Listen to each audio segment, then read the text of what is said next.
छठी मैया की प्रेम से बोला सूरज देव की।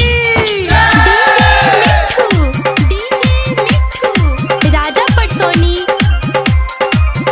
हम बाजिन कहाई जोड़े जोड़े फलावा ये छठी मैया तोह के चढ़ाइले। जोड़े जोड़े फलावा ये छठी मैया तोह के चढ़ाइले। हे माई भइल कौन गलतिया हम बाजिन कहाइले। हे माई भइल कौन गलतिया हम बाजिन कहाइले।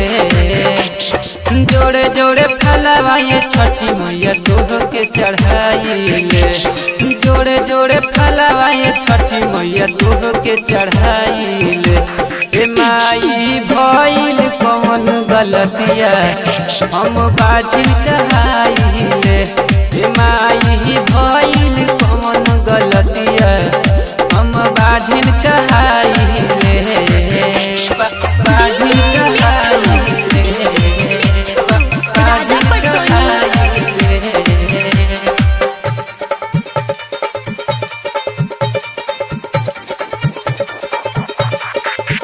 हम बाजिन कहाइले।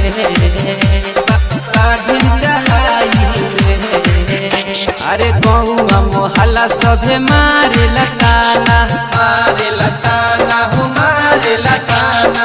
तू ही बोला माई के करक करी माना हम माना हो करी हम माना। अरे पूरा करयास हे छठी मैया तोहे गोहराइले। पूरा करयास हे छठी मैया तोहे गोहराइले। ए माई भइल कौन गलतिया हम बाजिन कहाइले। ए माई भइल कौन गलतिया हम बाजिन कहाइले। बाजिन कहाइले। राजा पटसोनी।